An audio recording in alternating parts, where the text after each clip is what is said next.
Kelly. I'm a part of the, I just finished the direct care training here, and I'm also on the DEI action team. So when we were talking about this project, we started talking about some of the cultural icons, and one of the things that came up were the mezuzah. And when that was mentioned, I immediately thought of Dr. Walter Ziffer. So I had the privilege and honor of meeting Dr. Walter Ziffer. I work at Mars Hill University as a professor, where Dr. Ziffer used to teach. And he spoke at a graduation ceremony there. He also came to speak in some of my classes and was transformational for many of my students, hearing Walter speak. So it's my honor and privilege to introduce him today. I also, where the mezuzahs come in, I was invited to Walter and his wife Gail's home. They live in Weaverville. And Walter used to create mezuzahs, which he'll share a lot about today. So he took my husband and I down into his workshop and showed us where he created these mezuzahs. So again, when the mezuzahs came up, he was the person I thought of. So Dr. Walter Ziffer was born in 1927 in what's now known as the Czech Republic. When he was 12, the German Nazi forces invaded his town and drove the Jews into a ghetto. Walter himself survived 7 forced labor and concentration camps and then was liberated by the Soviet Army in 1945. During that time, he did lose 14 members of his extended family. However, his father, his mother, and his sister, who were all in concentration camps as well and separated, did survive, and they were returned after the war. I think you'll see this today when you hear Dr. Walter Ziffer speak. He's an incredible human. He has written books. And he has one of his books that he'll share today that he's gifting to the library here as well.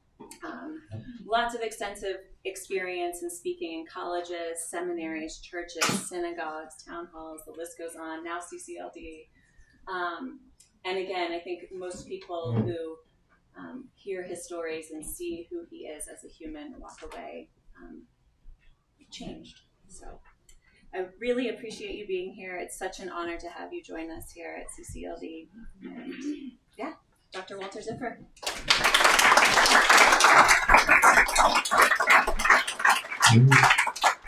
Thank you, Kelly. Well, you may wonder why I have a beard. Beard covers my flushing when I hear all these compliments.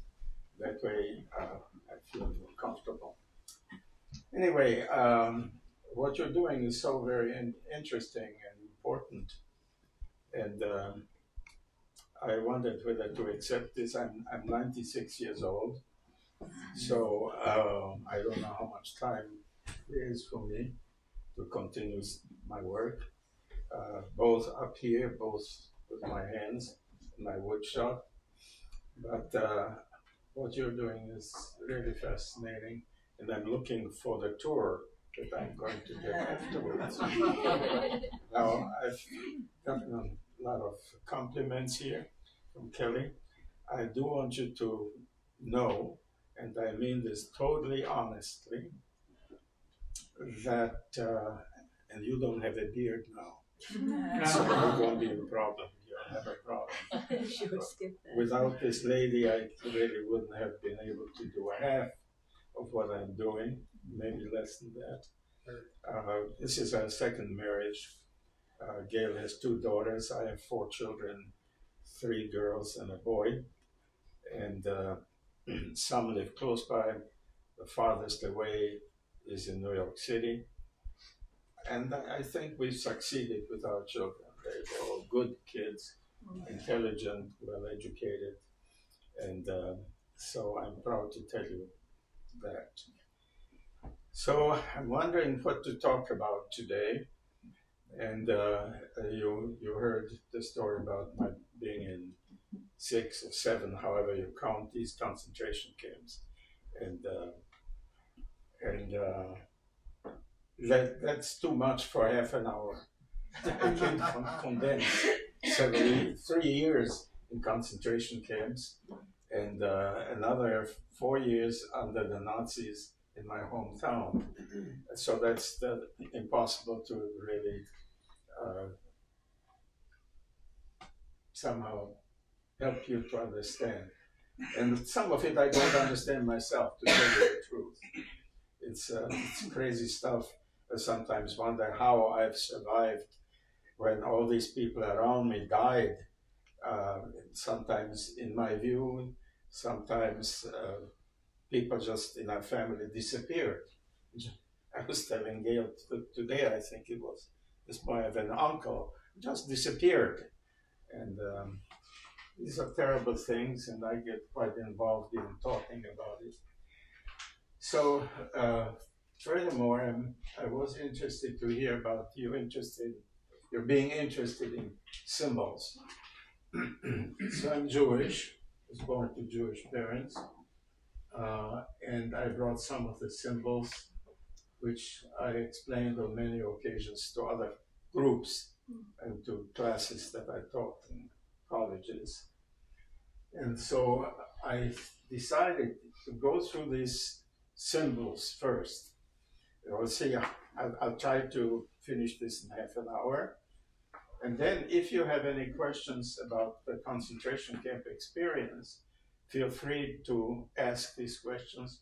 Everything is on the table, everything is free. Don't be embarrassed asking any questions. I'll try my best to respond to these. And as I said, to some questions, unfortunately, or maybe fortunately, I simply don't have an answer, because they really go beyond any human understanding, human as we have it today. Maybe in the future sometimes we'll be bright enough to understand the craziness, the impossibility of understanding how people can sink so low as to do what they are doing, and unfortunately what they're still doing to this day. It's unbelievable. We learn nothing from our past, it seems, and that bothers me very much.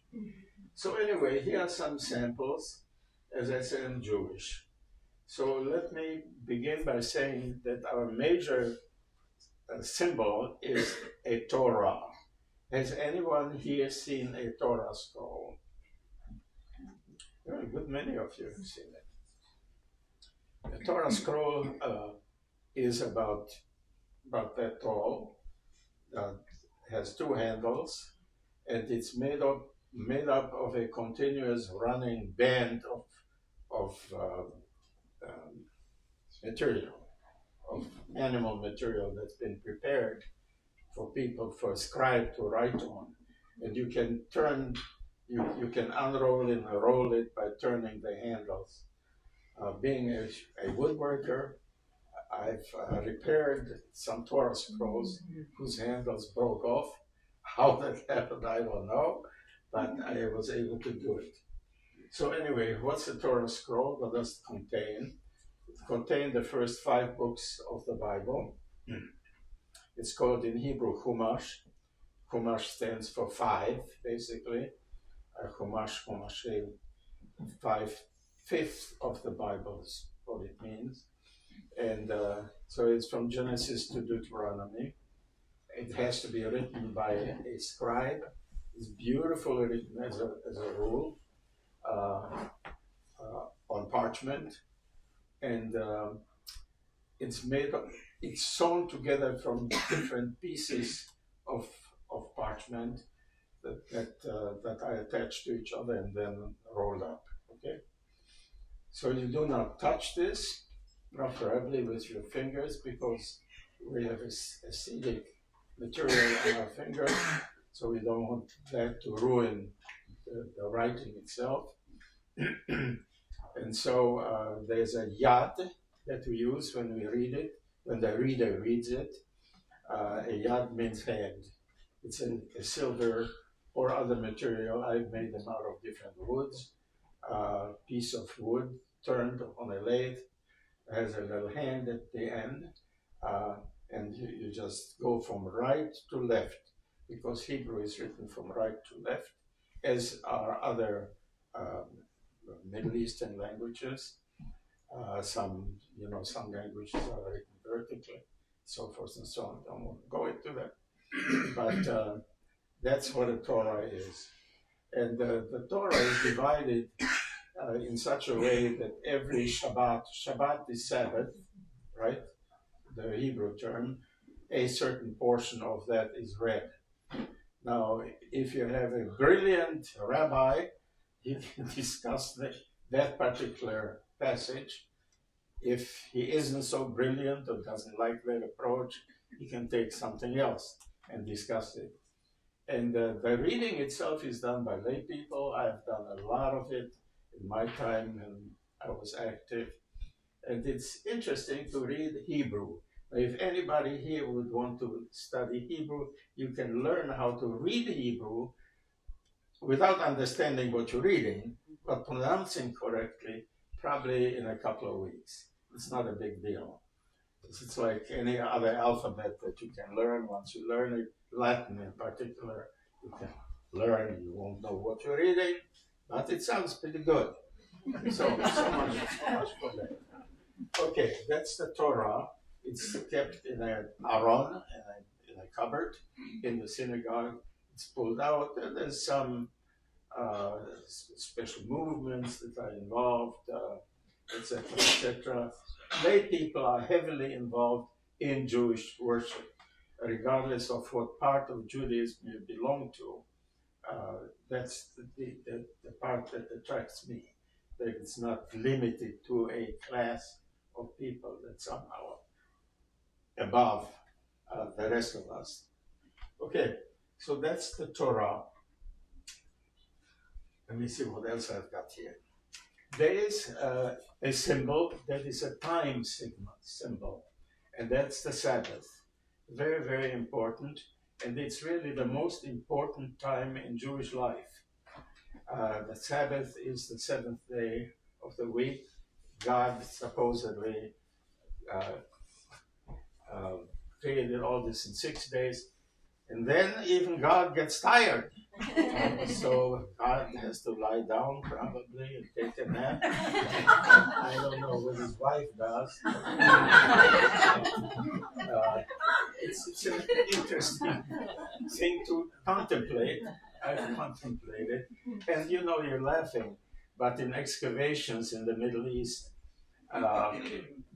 Yahweh, the name of the Jewish God, and we can, if you want to know later on, if we have the time, I'll try to tell you what that means. Yahweh has a wife or a woman that lives with him. I wasn't there, so I don't know. But there are statues that have been uncovered where God is the tall person and the wife is a little shorter, or I should say a woman is a little shorter. And so, this is not a Jewish invention. That's what I'm trying to say. This Jewish God has come from somewhere else, from other cultures. And that in itself is interesting. So anyway, on Shabbat, on the Sabbath, one of these sections that this material is divided into is being read. And that can be read by a rabbi, it can be read by a layperson. I've read many times that particular section of the Torah. Torah, by the way, means teaching. That's all it does. Hebrew is such an interesting language. I love the language. That most nouns are really taken or relate to verbs. The verbs are first. Then the noun is derived from the verb. So it's a very dynamic language. So I'm trying to say that. So it's interesting that during certain readings, people stand, people sit, it depends. Now we have to prepare for this by wearing a covering on the head. Now most Jewish people wear this cover all day long. Depends on how religious you are. So I brought a few of these. If you can pass this around, I'd like to get them all back. So, just, okay. So we prepare. This used to be really legislated for men only. You know, as many other religions, men are the bosses. We are the big guys. The women, well, they bear children, but you know, that's just natural. This has changed. All this has changed. In Orthodoxy, and there are different divisions in Judaism, depending on how observant you are. In Orthodoxy, which is the most observant ones, the women, in my opinion, still have a subservient role. Where I am, we belong to Congregation Beth Israel in Asheville, and that is completely what? Women are completely permitted to do anything. In fact, our president is a woman, and we've had women rabbis, and so forth and so on. So there are significant differences in these different denominational sections. So you wear a prayer shawl. This is a prayer shawl.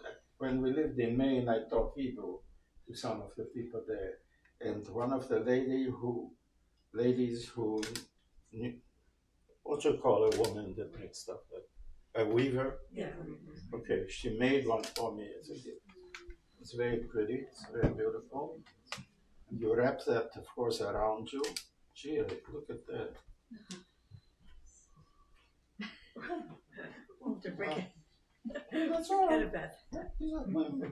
You know. Anyway, so you wrap this around him. You say blessing before you do that. And what does this mean now when you wrap this around? I'm not going to do this here. It means that the word in the Hebrew blessing actually is to wrap.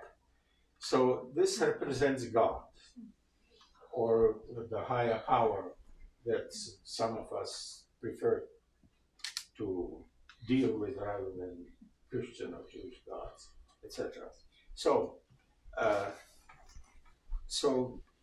I'm not sure whether, well, we wrap it, of course, but the meaning of it is really that you wrap yourself into God's presence, into God's being.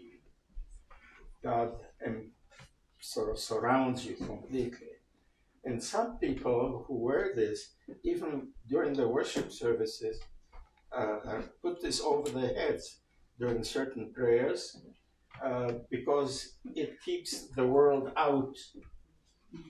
You totally dedicate listening and being with this presence that envelopes you. I like the idea. I never do it because from a both psychological, philosophical standpoint, I don't want to keep the world out. I want to have the world in. And so I don't do it. So I do put it around me, but not over my head. So when you go into a meeting where Jews pray, you'll find people that are completely wrapped in this, who have on their head a kippah. This thing that I handed to you is a kippah, which actually means in Hebrew a dome. Now it's not just for people who have lost their hair, who look sometimes dome-like, but there's nothing in the Torah about this head cover. The head cover probably appeared somewhere in the Middle Ages around the year 1000, perhaps a bit before. But people in biblical times didn't necessarily wear this. So what might that mean? Well, it depends on what you think it might mean. And that's what I just said is true for a lot of stuff in Judaism. We just don't know. So we assign the meaning to it. Well, it's perfectly all right. Why not? So to me, what it means is that there's something someone, somebody above you. You're not all-knowing, you're not all-doing, but there are invisible, maybe, strengths that are there that you can make use of, and be humble, in other words. You're not the boss. You don't make up how the world's running, and you are part of the world, of course. So it in many ways does make sense if you assign this meaning to the kippah. If you ever go to Judaism, you can make your own decisions about these things. Okay, so that's that. What else have we got? Gail, can you think of something as far as worship is concerned? We stand and we sit during the service. Now that has become, in some congregations, a big problem, whether you should stand at certain parts of the service or sit. It becomes sort of ridiculous, and there are many jokes that have been made about it. When you're my age, I sit. And this is why I chose this chair over that one. It's sort of hard to get out of those other chairs. So anyway, that's, I think, good enough. Walter, why don't you show them the mezuzahs, and why don't you show them what you're making? Well, I'm not there yet. you can see now who's the boss now. Okay, so you're interested in symbols. Yeah. Mezuzahs. So I brought a mezuzah. I just brought one. I guess the others were given away. This is a mezuzah. It's a piece of wood. I used nice exotic wood. And of course you can buy these in gift shops. And mine were up for sale at our gift shop, as I found out just the other day. They were gone. So that's good. The synagogue makes a little money on that. So this is a piece of wood, some exotic wood usually, sometimes wood that people have brought back from Israel, from making a trip there. They go to, it's usually olive wood when it comes from Israel. There's a groove in back that I put in. That's on most mezuzot, by the way. It's a plural of mezuzah in Hebrew. And then you can put all kinds of decorations on there. But this decoration, it's called a shin. It's a letter in the Hebrew alphabet. And the equivalent to that is an SH in Hebrew. Sh. Not S, but Sh. Okay? And so that can stand for all kinds of things. Generally, it stands for the first letter of one of the names of God that are mentioned in the Bible, which is El Shaddai. Shaddai. Shaddai. Now, if you ask the average person what that means, that person will tell you Shaddai. But ask Jewish people, what does Shaddai mean? So when you open the Bible, it's usually translated into English as Almighty. Well, it so happens that there is no word in Hebrew for Almighty, and it comes from an older Greek translation of the Hebrew. I won't go into details too technical, but in reality, Shaddai means my breasts. Now, rabbis don't like to talk about breasts. No, I mean, one has to have a little humor, about this with religion and with life in general. So, anyway, my breasts. Well, where does that come from?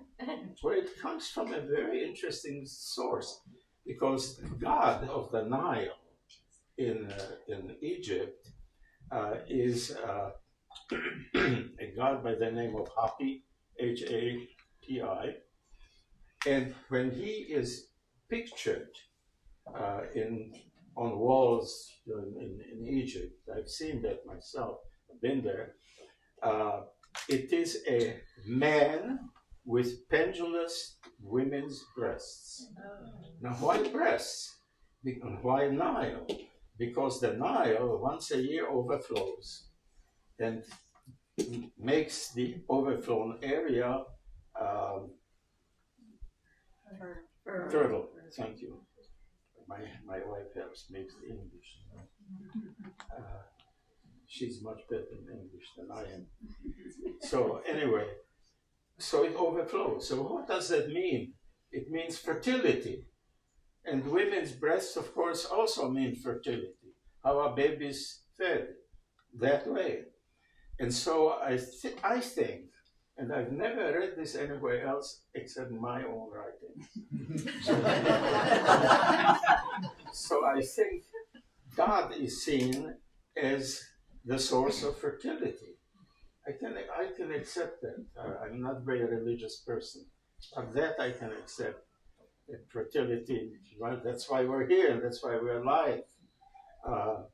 And so that was adopted somehow. And when the Greeks translated the Hebrew Bible into Greek, which is the first translation really that happened, the Septuagint as it's called, they adopted that and they made out of that Almighty. Pantrato. So anyway, that's a mezuzah. So what's in here? That's a parchment, supposed to be a parchment. What I'm leaving this here for you people.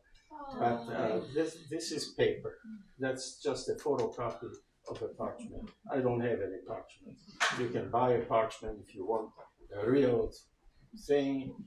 It's probably $25, $28 or something like that. I don't have it. So what's here?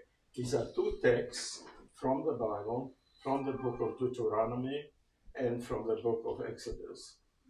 And they talk about faithfulness to God. But they begin with the basic Jewish affirmation, the only affirmation about God, which is Shema Yisrael Adonai Eloheinu Adonai Echad. That was Hebrew. Hear, O Israel, the Lord our God, the Lord is one. Okay? This is, by the way, how Judaism, long ago, thousands of years ago, differentiated itself from other religions who had many gods. In Judaism, there is the one God. Now, whether that's good or bad, but you can be the judge of that. So, that's the first letter of Shaddai, okay, which now you know means my breasts in Hebrew, but which you will see as Almighty in the Bible if you read the Bible. And these are just things that little decorations. The rubber band is not part of it, it's just to hold the paper in there. Okay? Do you touch it when you come in the door? Okay, that's the next step. That goes on the door. Let me show you. Yeah, let me have it for one moment. You don't have a door that closes here, but that's okay. Well, they won't be able to see you. It's okay. So suppose that there is a door in here. The hinge is up here, okay, and the lock on this side. No, I can do it on this side. So you put that about 2/3 up on an angle, like this. The people who pass by or who walk in and walk out got two ways to do it. That for two Jewish people, there was 3 ideas on how you can do it. Well, I mean, these are the rabbis who have different interpretations, you know, and you're free to use any one of them. But this was pretty much accepted as standard. So you put your hand on this and then you bring it to the lips. In the other way is you start with your lips and you put it back on. So you can pick your way. But it's here. And it is, it goes back originally, if some of you have read the Bible, to the 10 plagues, you know. The 10th plague was the killing of the firstborn. And the Jews had to protect themselves. So I mean, had to do it. God told them to protect themselves by taking a sacrificed lamb and to smear the blood on either the vertical posts or above, so that the angel of death would skip those homes, and I would save the Jewish homes, and the Egyptian homes were hit by the plague. So it goes back, but eventually all this becomes sort of culturalized, not necessarily religious at all. And people put this up as a, I can't think of the term, it's a Latin term, to keep evil away from your home, a symbol. Regardless whether it's Jewish or Chinese or Greek or whatever, you put this up, and that will keep the bad things away from your family, from your home. I'm not taking this lightly and respect all these things, but it's okay to smile from time to time. So, anyway, I can pass this back on to you. Okay? So another thing, of course, and that's going to make you laugh, and that's okay too, is a symbol that every Jewish man has, and that's circumcision. And so that is, I can't do show and tell. But it's interesting. And this, again, you don't know where that comes from. Really.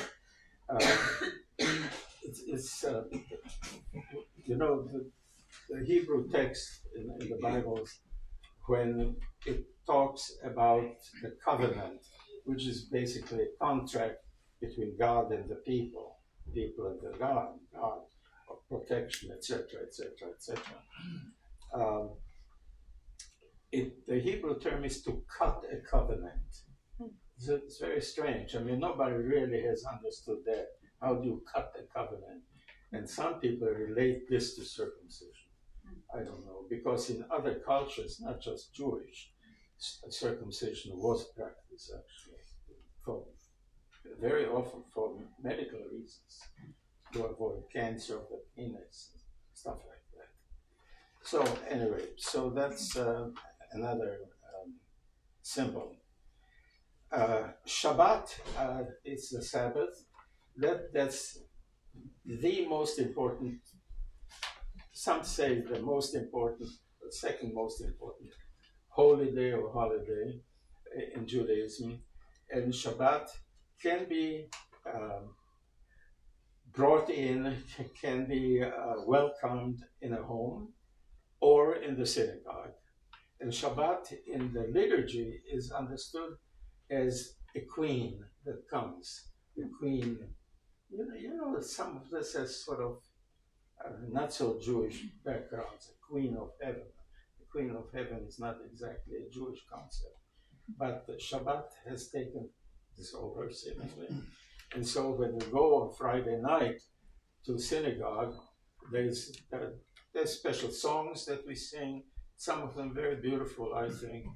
Text also. And at one point, the whole congregation, during that particular song that welcomes the Shabbat Queen, turn around in the pews toward the door, and the door is opened. And invisibly, of course, Shabbat Queen comes in and is welcomed. It's rather pretty thing that we do. And at the home, it's usually the mothers, wives, but really anybody can do it or should do it, is the lighting of 2 candles to bring in the Shabbat. And one candle stands for to guard, and the other one, these are Hebrew terms, and the other one is to remember. So what do we remember? We remember our tradition and the laws, do's and don'ts, 10 Commandments, for instance. And remember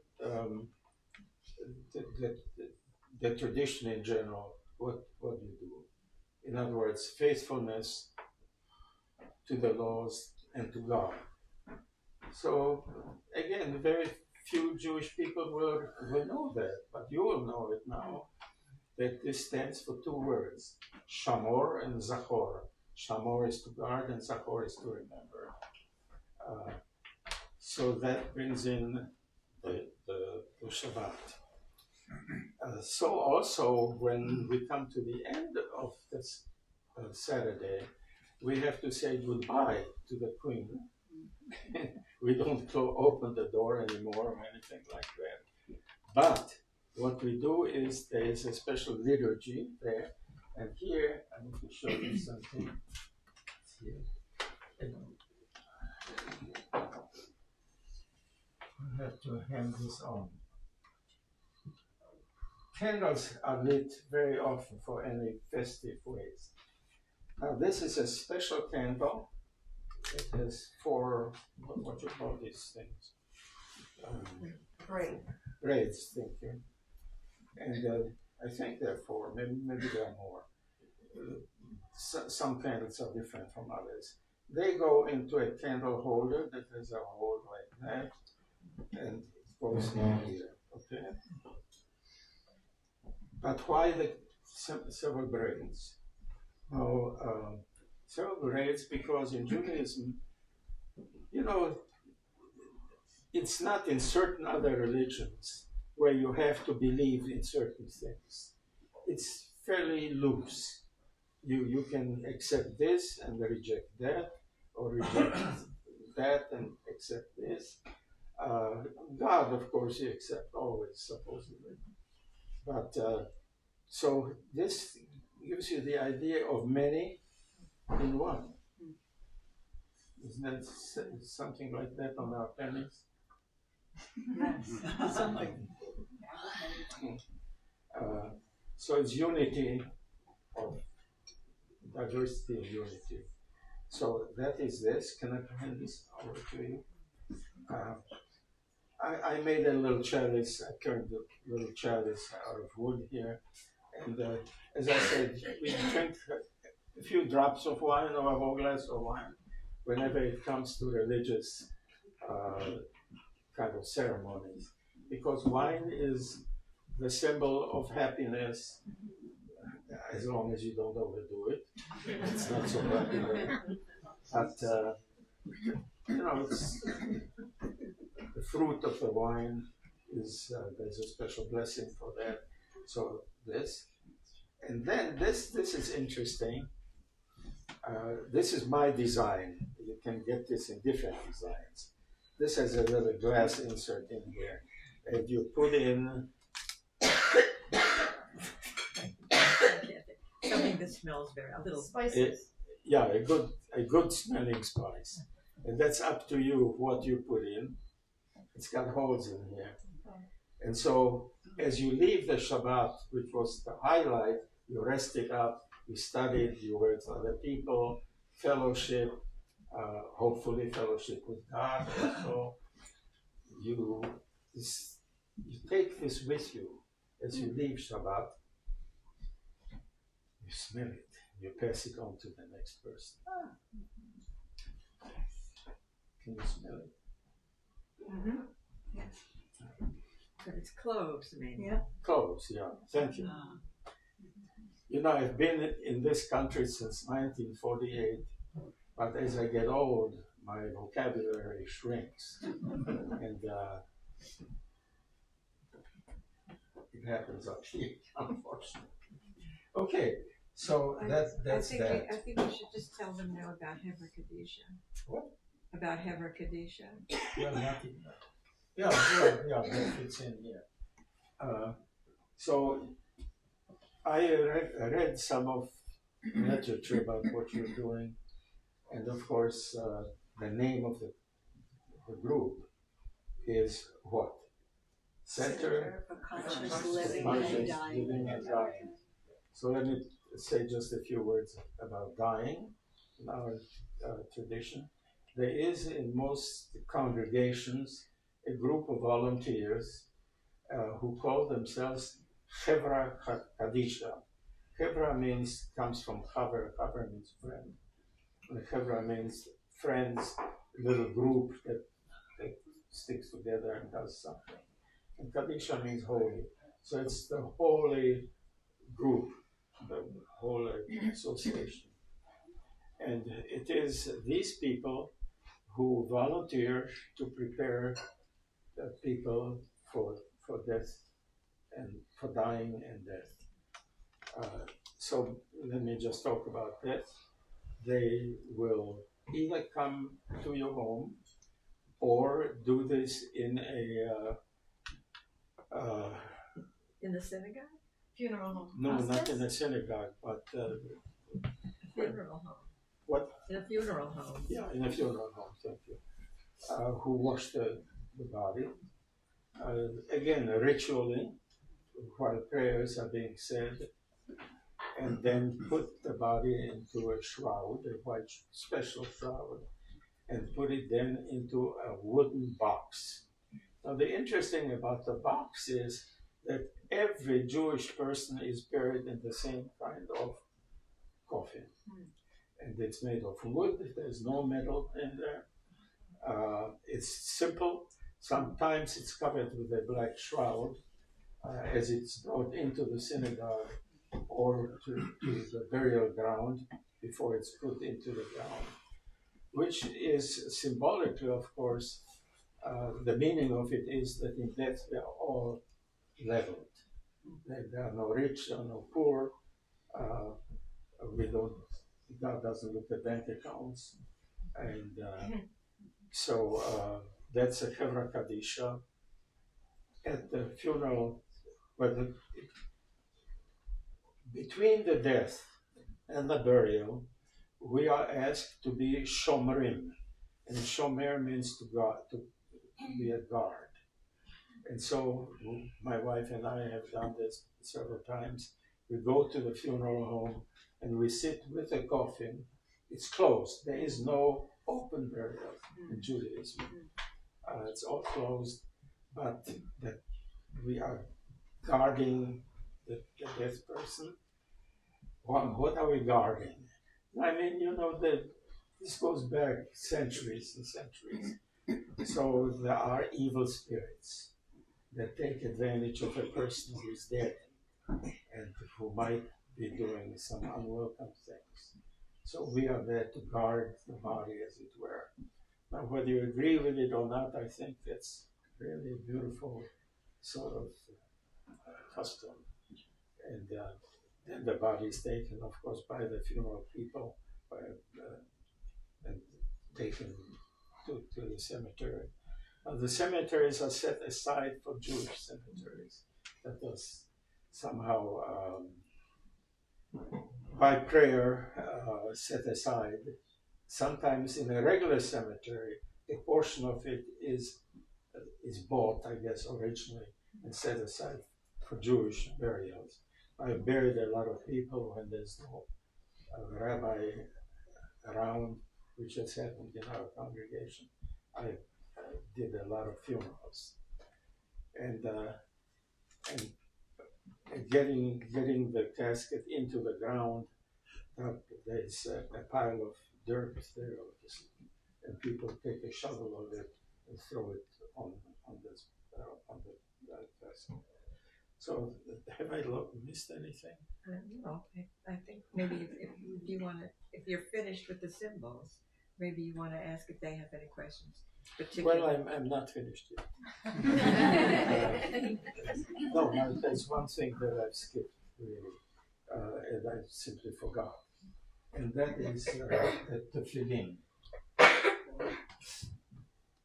When you go into a synagogue at certain times, particularly in the morning, and I was part of a group of men who met in the morning to pray in Maine. We lived in Maine before we came down here.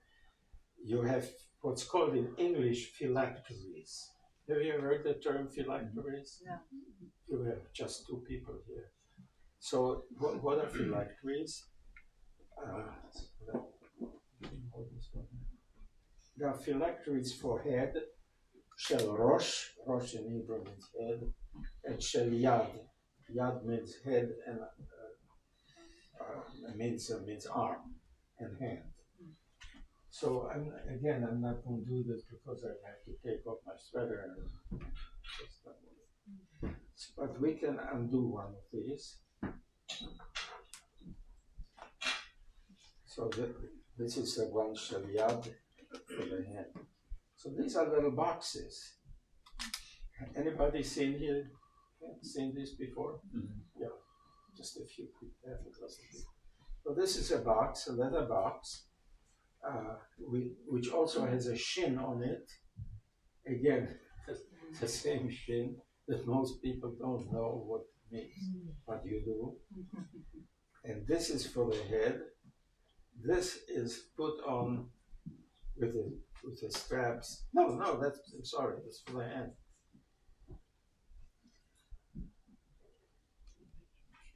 Put your hand through here, okay? Put it clear up to here, to the height of the heart, roughly. And then there's a little system by means of which you go with these leather things, 7 times around, okay?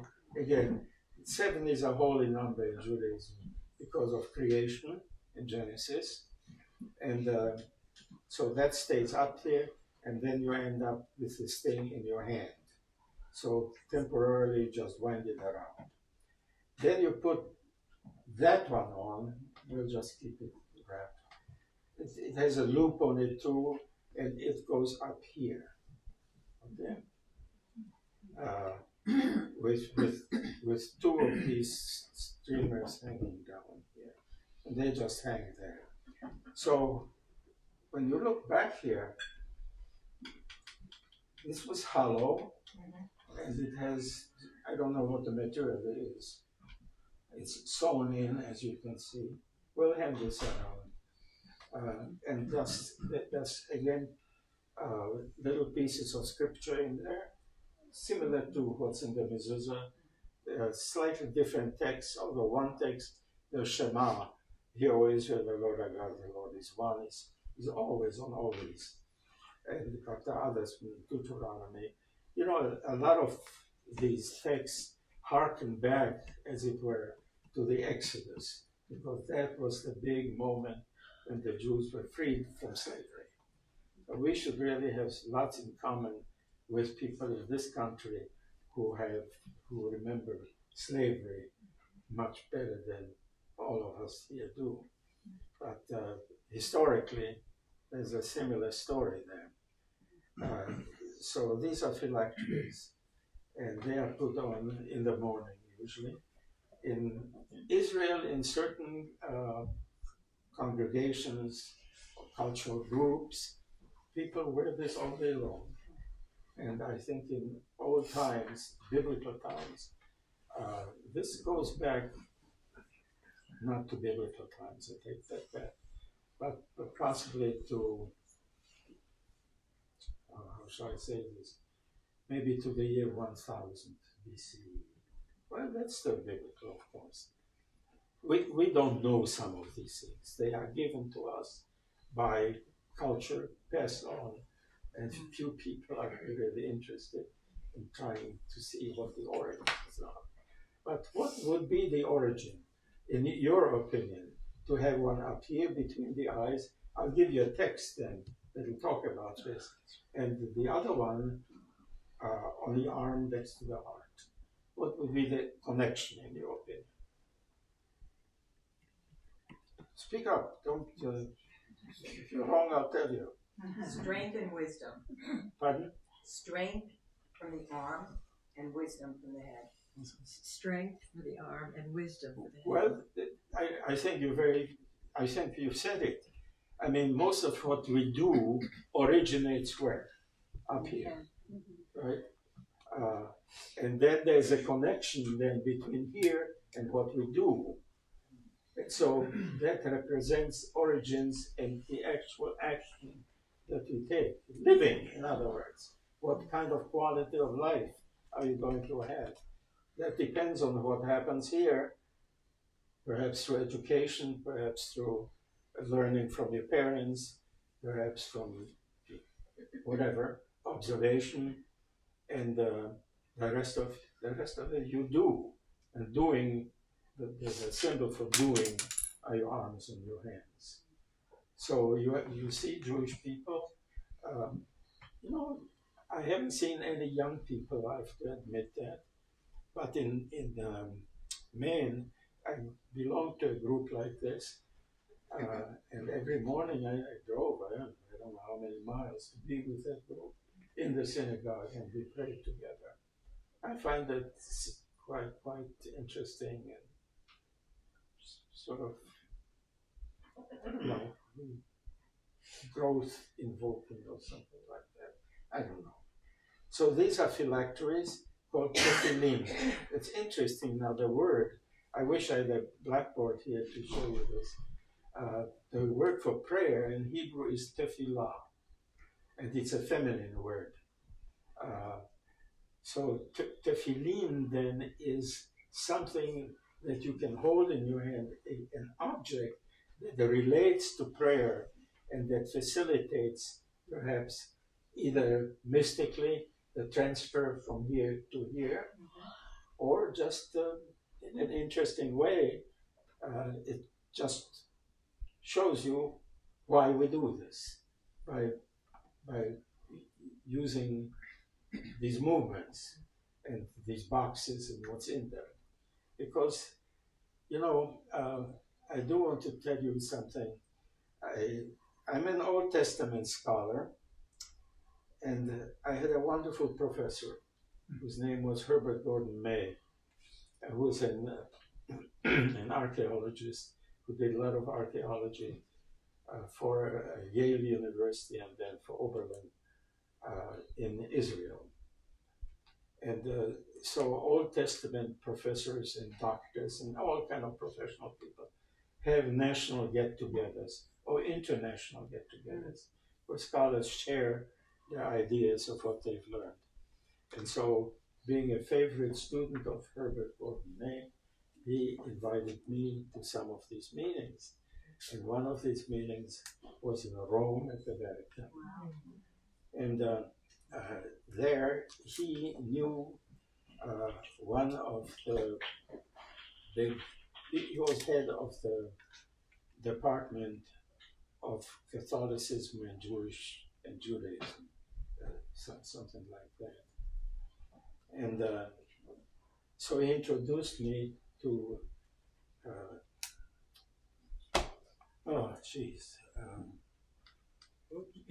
Bea? Augustine Cardinal Bea. That was his title.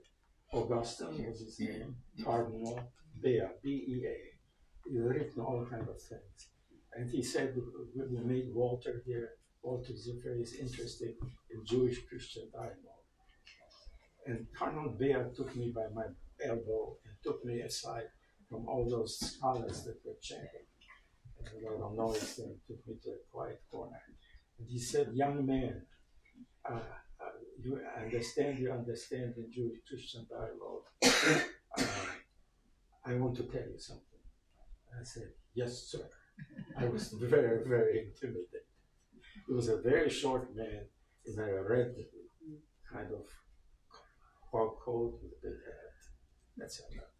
So he said, Jewish-Christian dialogue will not succeed unless Christians dig down to the rock bottom of the faith, where the meaning of Christianity is. And unless Jews do the same thing, to think, really use your brains heavily, rock bottom of your faith, and what will happen then is they'll find themselves on the rock, on the same rock bottom, and they will understand that they are brothers and sisters. I'll never forget that. And actually, I patterned my life a little bit after that, being both Jewish and really appreciate. Well, I was a Christian pastor for 30 years also, and then returned to Judaism. Oh wow. And found that Judaism had a few things I didn't believe. And so I'm now neutral. Just Not on the rock. neutral. So, but I admire both groups. I mean, I respect them, definitely. But so the question, ever since I had this experience, I asked myself, and maybe you can help me with this, what is the rock bottom of Judaism? What is the rock bottom of Christianity? And you could add to it a few other religions, I suppose. What is it where we're going to meet Love. if we dig down? Love one another. Love, absolutely. Goodness, and that type of thing. So I learned that from that particular experience and tried to put it into action. And I met a woman who feels the same way. So I'm at 96. You are at 89. We don't need to.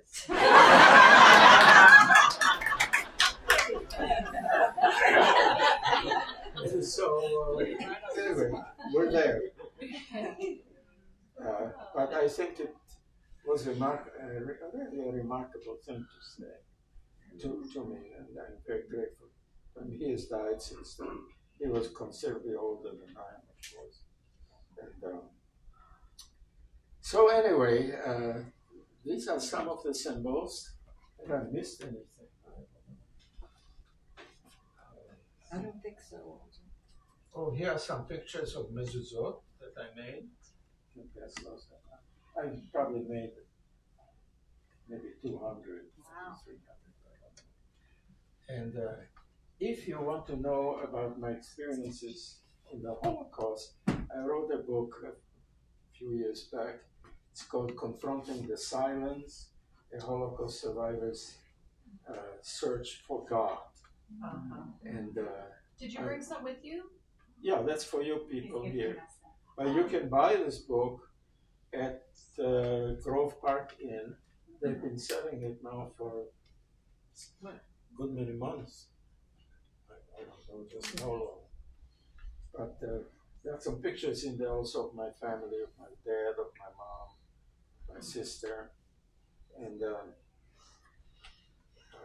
if you have questions about the Holocaust, just don't have time to deal with that, feel free to send me an email, and I will be happy to respond to you. Not immediately, especially if everybody writes for that,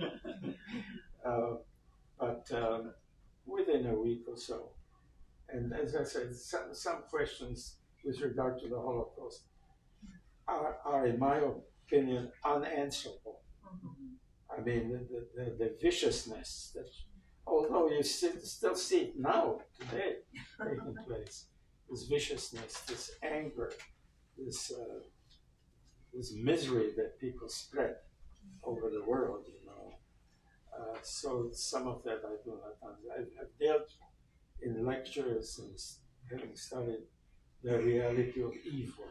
I don't believe in the devil, but I do believe in evil. There is evil, and some people just enjoy using it and doing it. It's totally beyond. So, but many other questions that I do have answers to, I'll be glad to share with you. And it's a pleasure to be here, and I want to thank you for inviting me. And what else is there to be said? I wish you a happy, wonderful New Year. Thank you. Thank you.